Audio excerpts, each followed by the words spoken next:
I'd like to make a statement on the release in error of Hadush Kebatu from HMP Chelmsford last Friday morning. As the House will be aware, Mr. Kebatu was apprehended by the Metropolitan Police on Sunday morning in the Finsbury Park area of my constituency. He's back where he belongs, behind bars. And I'd like to thank the Metropolitan Police, Essex Police, and the British Transport Police for their swift action to return him to custody, and the public who helped locate Kebatu after the police's appeal. I can tell the House that he will now be transported for deportation back to Ethiopia as quickly as possible. However, this does not change the fact that Mr. Kebatu's victims are rightly outraged about what has happened. And I'm livid on their behalf. And on behalf of the public, this was a mistake that should not have happened. The victims expect better, the public expects better, and this government expects better from a critical public service, which plays a vital role in our first duty to keep the British people safe and free from harm. Madam Deputy Speaker, on Friday the 24th of October, Mr. Kebatu was scheduled to be transferred from HMP Chelmsford to an immigration removal centre, from which he was to be deported. Due to what appears to have been human error, he was instead released into the community at 10:25 a.m. Shortly after 12 p.m, concerns were raised about the release to the duty governor, and following checks, staff were dispatched to locate him. When it became clear that he was no longer in the vicinity of the prison, Essex Police were notified and a manhunt began. Her Majesty's Prison and Probation Service instigated an immediate investigation, and I've asked for the initial findings to be with me this week. And the House will appreciate that in the meantime, there is a limit, obviously, on what I can say. But members will be aware that there are national security considerations within a case like this, and I will update the House in the appropriate way as soon as I can. But what I can say today is that there must and there will be accountability for what has happened. Madam Deputy Speaker, when I was first informed of the release in error, I spoke immediately to the duty governor at Chelmsford and senior HMPPS leaders to understand what was known and seek assurances about the immediate measures being taken. I tasked my officials working through the night and coordinated a response with the Home Office and the police. And I'd like to put on record my thanks to the Home Secretary for her engagement over the weekend. I also chaired 3 operational meetings with the police, and on Sunday was able to travel to Wood Green Police Station just outside my constituency to personally thank the police officers who caught Kebatu. Madam Deputy Speaker, I've been clear from the outset that a mistake of this nature is unacceptable. We must get to the bottom of what happened and take immediate action to try and prevent similar releases in error to protect the public from harm. First, on Friday, I instructed the CEO of Her Majesty's Prison and Probation Service to carry out an urgent review, to look at the checks that take place when a prisoner is released and identify immediate changes that could be made to the process in order to mitigate against the risks of release in error. As a result, HMPPS have taken steps to make these processes more robust. There will now be more direct senior accountability for ensuring protocols and checks are correctly applied, including a clear checklist for governors to determine that every step has been followed the evening before any release takes place. These are the strongest release checks that have ever been in place, and they will apply to every release from custody and are effective immediately. Second, any foreign national offender being removed through the early removal scheme, the scheme through which Kebatu was supposed to be removed from the country, can now only be discharged when the duty governor is physically present, and there will be no ERS removals from HMP Chelmsford for the rest of this week. And third, I'm today announcing that there will be an independent investigation by Dame Lynn Owers.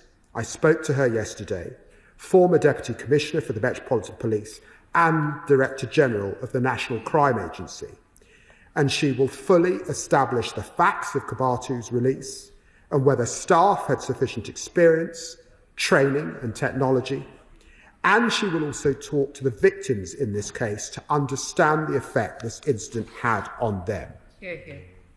Her report will highlight points of failure and make recommendations to help prevent further releases in error, which have been rising year on year since 2021, going from 9 per month on average in 2023 to 17 per month in the period spanning January to June 2024. And I'm clear that a single release in error is one too many, which is why we have launched this independent investigation. And I can tell the House that it will have the same status as those into other prison incidents, including the awful attack on 3 prison officers at HMP Franklin in April of this year, and the escape of Daniel Khalife from HMP Wandsworth in 2023 under the last government. Madam Deputy Speaker, releases in error are a symptom of a system that we inherited from the party opposite. Jails were full almost to breaking point, and the threat of total collapse in law and order. The fact is that we were left with prisons reeling from historic funding reductions. Madam Deputy Speaker, a 24% real terms cut from 2010 to 2015 and 30% cuts in staffing, leaving us today with over 50% of frontline prison officers having less than 5 years' experience. It's little wonder, then, when the system has been brought to its knees, that errors like this happen. We must also be honest that the previous government's approach to this crisis, piecemeal, complex emergency releases in the hope that the system wouldn't collapse, has added to a level of complexity and pressure that makes errors more likely.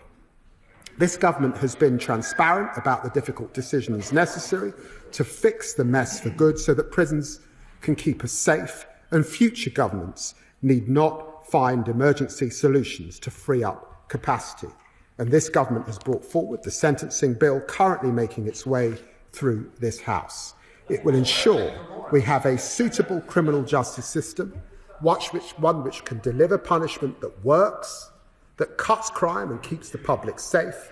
And this government's also building 14,000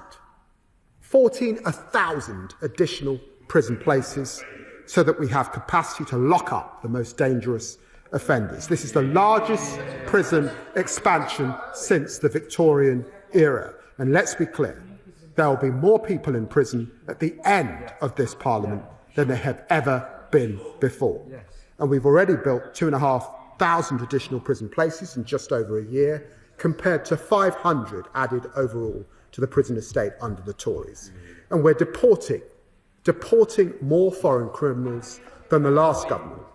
We've changed the law last month to speed up the early removal scheme, something that, to be fair, the shadow Justice Secretary called for, so that most foreign prisoners can now be deported after serving 30% of their custodial sentence rather than the previous 50%. And through the sentencing bill, we will go even further to deport foreign criminals as soon as possible after sentencing.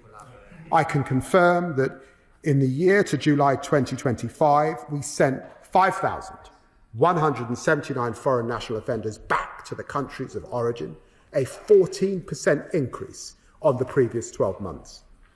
This frees up desperately needed prison places and saves the taxpayer the £54,000 per year in cost to hold an individual offender. Madam Deputy Speaker, this context sets out the scale of the challenge, But I'm clear that releases in error are not simply a fact of life. The public will not accept that, and neither does the government. We'll get to the bottom of what happened in this case. We will take whatever steps necessary to tackle the spike in releases in error, so that we can uphold the first duty of every government to keep the public safe from harm. Deputy Speaker, well, dear, oh dear, where to begin? This Justice Secretary could not deport the only small boat migrant who who tried to be deported. Yes. Having been mistakenly released, Hadush Kebatu came back to prison asking to be deported, not once, not twice, but 5 times. But he was turned away. Madam Deputy Speaker, the only illegal migrants this government are stopping are those that actually want to leave the UK. His officials, briefing the press, called it the mother of all. Yeah, they're not wrong, are they? Calamity Lammy strikes again. It's a national embarrassment. And today, the Justice Secretary feigns anger at what's happened. He says he is livid Kebatu was mistakenly let out. But under his plans to abolish short prison sentences that he forced through the Commons last week, Kebatu would never have even stepped foot in prison in the first place. So let's get it straight. We had the spectacle of the Metropolitan Police scouring London to find a man the Justice Secretary is simultaneously legislating to avoid sending to prison. What an absolute farce. So look, I must commend the Justice Secretary's performance. It is truly BAFTA worthy. He has perfected the art of performative outrage to a T. On Wednesday, well look, they may be laughing, but let me finish this point. On Wednesday, he will force every one of his MPs to vote again on the sentencing bill, which will see hundreds of sex offenders, just like Kebatu, avoid prison altogether. Sick men who destroy the lives of young girls, who steal their childhoods from them, they will be free to roam your communities, to steal the childhoods of your constituents. And I'll tell you who'll be livid then. The British public will be livid, and they'll know who's to blame.